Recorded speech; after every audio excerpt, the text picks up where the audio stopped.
नमस्कार बच्चों, हिंदी के ऑनलाइन क्लास में आप सभी का स्वागत है। बच्चों, आज हम हिंदी के अंतर्गत प्रत्यय नामक विषय को पढ़ेंगे। प्रत्यय क्या होता है बच्चों? प्रत्यय जो है दो शब्दों से मिलकर बना है। एक तो होता है प्रति और धन अय। प्रति जो है, प्रति एक उपसर्ग है और इसका प्रयोग साथ में या बाद में के रूप में किया जाता है, बाद में। और अय शब्द का अर्थ होता है चलने वाला, चलने वाला। इस प्रकार प्रत्यय का शाब्दिक अर्थ हुआ साथ में चलने वाला या किसी शब्द के बाद में चलने वाला, इसे हम कहते हैं प्रत्यय। जैसे हमारे पास जो है पद जो है, ये तो हमारा शब्द है, यानी कि एक शब्द हो गया, ठीक है। और प्रत्यय क्या लगता है? शब्द के बाद में लगता है ना, तो पद में हमने आई प्रत्यय को जोड़ दिया, ये क्या है? ये हमारा प्रत्यय है। और हमारे शब्द का निर्माण हुआ पढ़ाई।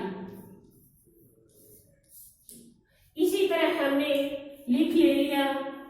लिख हमारे पास क्या है? मूल शब्द है, धातु है। इसके अंदर हमने आई प्रत्यय को जोड़ दिया, ये क्या है? हमारा प्रत्यय है और ये हमारा शब्द है।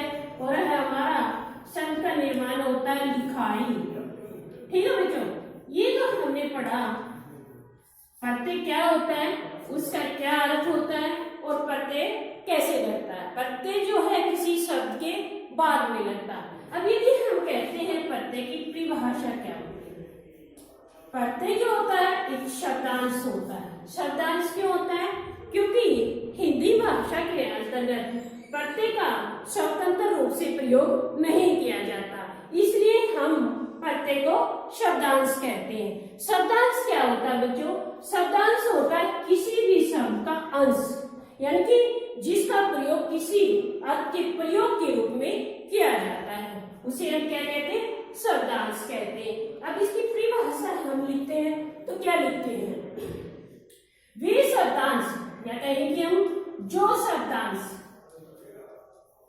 शब्दांश किसी शब्द के, किसी शब्द के अंत में जुड़कर, अंत क्या होता है? उसके बाद में जुड़कर, किसी शब्द के बाद में जुड़कर उसके अर्थ में, किसी शब्द के बाद में जुड़कर उसके अर्थ में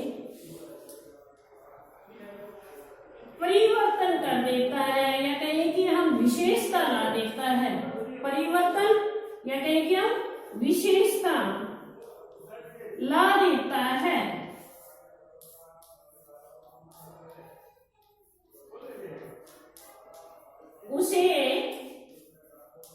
उसे प्रत्यय कहते हैं।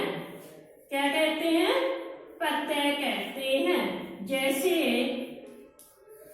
हमारे पास शब्द आता है, जैसे हम कहें कि पी, उसके अंदर हम अक्कड़ जो है शब्द ले आए, तो हमारा क्या बन गया? पियक्कड़। हमारे पास मोटा शब्द है और उसके अंदर हमने आई प्रत्यय को जोड़ देते हैं, तो हमारा शब्द बन जाता है मोटाई। इसी तरह से नीचा के साथ आई शब्द लगा देते हैं, बन जाता है नीचाई। ऊंचा के साथ लगा देते हैं, बन जाता है ऊंचाई। चढ़ना, जो चढ़ धातु है, चढ़ जो है हमारा शब्द है, इसके साथ ऐसे हमने आई लगा दिया तो क्या बन गया? हमारा चढ़ाई। उतरना के साथ लगा देते हैं यही शब्द, तो क्या बन गया? हमारा उतरना। उतरना जो है क्रिया शब्द है और उतर हमारा मूल शब्द है, और आई प्रत्यय लगा देते हैं तो हमारा शब्द बन जाता है उतराई। तो बच्चों, ये तो थे हमारे प्रत्यय की जो संपूर्ण परिभाषा होती है, परिभाषा। अब हम पढ़ते हैं जो हिंदी के अंदर प्रत्यय आते हैं। प्रत्यय कितने प्रकार के होते हैं? देखो बच्चों, हिंदी के अंदर जो हम प्रत्यय को पढ़ेंगे वो हम दो प्रकार के प्रत्यय को पढ़ेंगे। ठीक है बच्चों, अब प्रत्यय कौन कौन से होते हैं वो दो प्रकार के। देखो प्रत्यय जो है हमारे दो प्रकार के होते हैं। कौन कौन से होते हैं? एक तो हमारा आता है क्रित प्रत्यय, ठीक है बच्चों, और दूसरा है हमारा आता है तद्धित प्रत्यय। यहां तक ठीक है। अब क्रित प्रत्यय क्या होता है और तद्धित प्रत्यय क्या होता है, हम ये दोनों पढ़ेंगे। देखो जो क्रित प्रत्यय होते हैं ना, उस क्रित प्रत्यय से जो हम शब्द का निर्माण करते हैं उसे कृतांत प्रत्यय कहते हैं, और तद्धित प्रत्यय से जो शब्द का निर्माण करेंगे उसे हम तद्धितांत प्रत्यय कहेंगे। सबसे पहले हम पढ़ते हैं कृत प्रत्यय क्या होता है। कृत का मतलब होता है क्रिया, यानी कि जो धातु रूप होता है ना, जो मूल रूप होता है उसको हम क्रिया कहते हैं। और कृत का मतलब क्रिया है तो क्या हुआ, क्रिया शब्दों के साथ, क्रिया शब्दों के बाद लगने वाले प्रत्यय, लगने वाले प्रत्यय या फिर प्रत्यय को हम क्या कह देते हैं, शब्दांश। शब्दांश लिख दो या प्रत्यय लिख दो। क्रिया शब्दों के साथ लगने वाले जो हमारे शब्दांश होते हैं वो तो कृत प्रत्यय कहलाते हैं। जैसे देखो हमारे पास है चल, जो है चल धातु है, चल जो है क्रिया है, और इसके अंदर चल धातु है, इसमें आ करके जोड़ देते हैं हम, क्या बन गया, चला। ठीक है, लेख धातु है, लेख धातु है, लिख भी हमारी धातु है। लिख हमारा क्या है, क्रिया शब्द है, इसमें आवट प्रत्यय जोड़ दिया तो हमारा क्या बन गया, लिखावट बन गया। ठीक है बच्चों, अब इसी तरह आप ये कैसे पता चलेगा कि ये क्रिया शब्द है। क्रिया शब्द का पता लगाने के लिए हम क्या करेंगे बच्चों, देखो ये हमारी क्रिया है, ये हमारा प्रत्यय है, और ये कृदांत जो शब्द बना हुआ है, ये हमारी क्रिया है, ये आवट प्रत्यय है, और ये लिखावट हमारा कृदांत प्रत्यय है। अब इसका हम कैसे देंगे, जैसे हमारे पास देन शब्द है, देन क्या है, ये क्रिया शब्द है, और दाल जो है हमारा प्रत्यय है, तो हमारी कृदांत जो शब्द बन गया, प्रत्यय जो बना वो क्या कहलाएगा, देन दाल। ठीक है बच्चों, अब हमने कैसे देखेंगे कि ये क्रियापद है या एक तद्धित में संज्ञा सर्वनाम विशेषण है। इसकी भी एक विशेषता आती है। क्या विशेषता आती है, हमारे पास जो ये मूल शब्द है ना, मूल शब्द जैसे हमारे पास है चल, ठीक है बच्चों, इसके अंदर हम ना को जोड़कर देख लेंगे। यदि हमारा सार्थक शब्द बनता है और उसका अर्थ निकलता है तो वो क्रिया शब्द है ना जोड़ने के बाद, और ना जोड़ने के बाद यदि अर्थ नहीं निकलता है तो क्रियापद नहीं है, वो संज्ञा या विशेषण है। देखो हम चल में जोड़ते हैं चलना, तो चलना क्या है, क्रिया है और सार्थक बन रही है, तो इसका मतलब क्या है, ये कृत प्रत्यय है। इसके अतिरिक्त हमारे पास लिख है, लिख में हम ना जोड़ कर देखते हैं तो क्या बनता है, लिखना, लिखना भी एक क्रिया बन गई। ऐसे ही देना, तो ये क्या है, दे धातु है, इसमें जो ऑलरेडी जुड़ा हुआ है, दे मूल शब्द, इसमें दे आता, देना, तो ये क्या है, हमारा क्रियापद है। अब जो हम चलते हैं दूसरा जो हमारा है तद्धित प्रत्यय। तद्धित प्रत्यय क्या होते हैं, देखो बच्चों, क्रियापदों से भिन्न, क्रियापदों से भिन्न कौन से आगे हमारे, संज्ञा, सर्वनाम और विशेषण। विशेषण शब्दों के बाद लगने वाले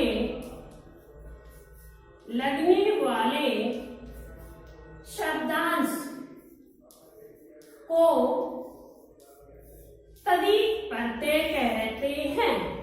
हमने बता दिया संज्ञा, सर्वनाम या विशेषण शब्दों के साथ लगने वाले जो शब्दांश हैं उन्हें हम तदित प्रत्यय कहते हैं। अब वो शब्दांश कैसे देखो, हमारे पास है मामा। मामा क्या है, एक संज्ञा शब्द है, इसके हमने एरा प्रत्यय लगा दिया तो क्या बन गया, ममेरा।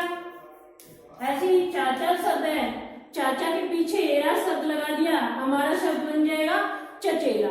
ठीक है बच्चों। अब इसके अतिरिक्त हम और देखते हैं, जैसे हम विशेषण का देखते हैं। हमारे पास मोटा शब्द है, हमने ऊपर भी लिखा था ना, मोटा शब्द के साथ में हमने आई प्रत्यय लगा दिया तो हमारा शब्द बन जाता है मोटाई। ठीक है बच्चों। ठीक ऐसे ही हमारे पास ईमानदार शब्द है, ईमान शब्द है, इसके पीछे दार प्रत्यय लगा दिया तो हमारा शब्द बन जाता है ईमानदार। ईमान के पीछे दार प्रत्यय ला दिया, ईमानदार। और इसके बाद ई प्रत्यय और भी जोड़ देते हैं इसमें एक और, तो ई प्रत्यय जोड़ने से हमारा ईमानदारी भी बन जाता है। ठीक है ना। जब ऐसे किसी विशेषण के या संज्ञा के साथ हम शब्दांश को जोड़ देते हैं तो हमारी जो शब्दांश ये बनते हैं ना, ये शब्द हमारे तदिदांत प्रत्यय कहलाते। इन्हें बोलते हैं हम तदितांत प्रत्यय। इसे जो तदित प्रत्यय से जो शब्द का निर्माण होता है ये क्या कहलाते हैं, हमारे तदितांत प्रत्यय। तो बच्चों हमने ये तो सीख लिए कि प्रत्यय किसे कहते हैं, प्रत्यय के कितने भेद या प्रकार होते हैं, इसके दोनों प्रकार भी हमने देख लिए। कृत प्रत्यय क्या होता है और तदित प्रत्यय क्या होता है। ये तो था हमें प्रत्यय से शब्द का निर्माण करना। यदि प्रत्यय से हमने अलग शब्द से हमने प्रत्यय को अलग करना हो तो हम वो कैसे करेंगे। देखो बच्चों वह कैसे करेंगे, उसका भी एक नियम है। आज हम उस नियम को पढ़ते हैं। देखो बच्चों, शब्द से प्रत्यय को अलग करने के दो नियम मुख्य होते हैं। पहला नियम तो क्या होता है, जब हम किसी शब्द, मान लीजिए ये शब्द है और इसके बाद प्रत्यय लगा हुआ है, यहाँ तक ठीक है, और इस शब्द में से ये प्रत्यय हमें अलग करना है तो नियम ये क्या होता है, शब्द का जो अंतिम वर्ण है, शब्द का अंतिम वर्ण आप स्वर रहित समझे अपने आप में।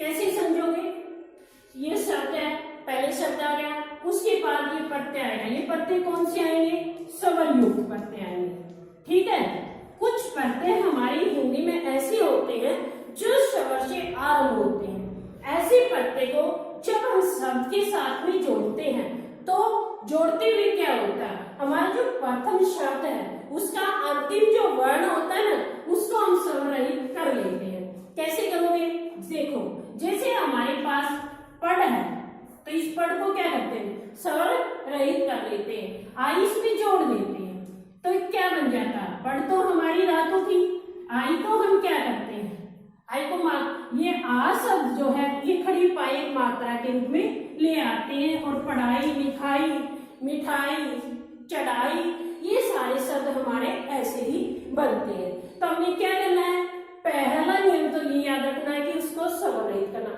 लेकिन हाँ, दूसरी बात, कई जो प्रत्यय हमारे ऐसे होते हैं जो व्यंजन से प्रारंभ होते हैं, व्यंजन से होते हैं, स्वर का तो आपने पता चल गया कि आपने उसमें मात्रा को जोड़ देना। जैसे हमारे पास नर शब्द है और उसमें हमने ई प्रत्यय को जोड़ दिया तो हमारा सीधा सा शब्द बन जाता नारी। ठीक है ना। लेकिन कैसे, इसको कुछ प्रत्यय व्यंजन के भी हैं, व्यंजन वाले भी देखो, जैसे हमारे पास जल है प्लस जल, ये जो प्रत्यय है ना हमारा, ये व्यंजन से शुरू हुआ और जैसे व्यंजन से शुरू होता है उस शब्द के जो ये अंतिम वर्ण होता है इसको हम स्वर रहित नहीं करते हैं, इनको हम ऐसे के ऐसे जोड़ देते हैं। जैसे जलद है, पयोद है, नीरद है, नीरज है। ठीक है ना बच्चों, ये तो थे हमारे स्वर रहित करने वाले स्वर युक्त प्रत्ययों के लिए नियम, ये था हमारा व्यंजन युक्त प्रत्ययों के लिए नियम। अब एक और नियम आता है, जैसे हम ये तो पता कर लिया कि उसको स्वर सोच के हम कर लेंगे, यदि ऐसे नहीं निकलता तो व्यंजन वाला है उसको भी हम कर लेंगे। तीसरी हमारी बात होती है हमें मूल शब्द की पहचान होनी चाहिए। मूल शब्द की पहचान आप कैसे करोगे?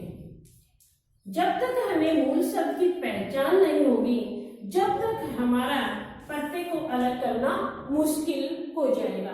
जैसे हमारे पास शब्द है शीतल। शीतल के अंदर हम क्या करते हैं? शीत तो हमारा क्या है? मूल शब्द है, और ल क्या है? इसके अंदर हमारा प्रत्यय है, तो हमारा ये सार्थक शब्द हुआ। ऐसे ही हम क्या करते हैं? हमारे पास भूतल शब्द है। भूतल शब्द है, इसको कई बच्चे क्या कर देते हैं? भूत प्लस लय कर देते हैं। तो क्या हमने इस शब्द को अलग किया है?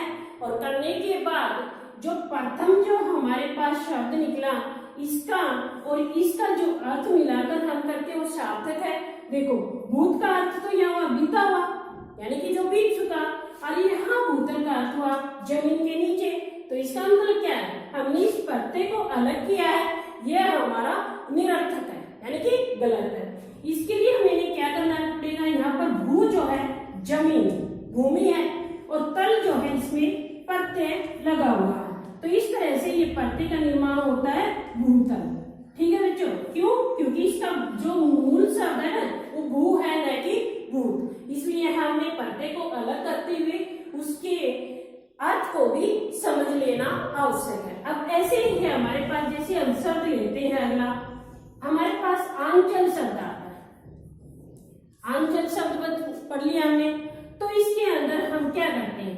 आंच प्लस में लय कर सकते हैं, लेकिन ये तो गलत हो जाता है ना, वही से यही बड़ा काम हो गया हमारे साथ। तो हमने यहाँ क्या करना होगा? इस चल प्रत्यय को अलग लिखना होगा, ये देखना होगा कि इसमें मूल शब्द क्या है और उसका अर्थ क्या निकलता है। अब ऐसे ही दूसरा देख लेते हैं हम, एक और आपको बताते हैं। जैसे हमारे पास पुल्लिंग शब्द है, पुल्लिंग में से यदि आपको कह देते हैं बच्चों प्रत्यय को अलग करके लिखो, या इसमें उपसर्ग है या प्रत्यय है, ये बताओ।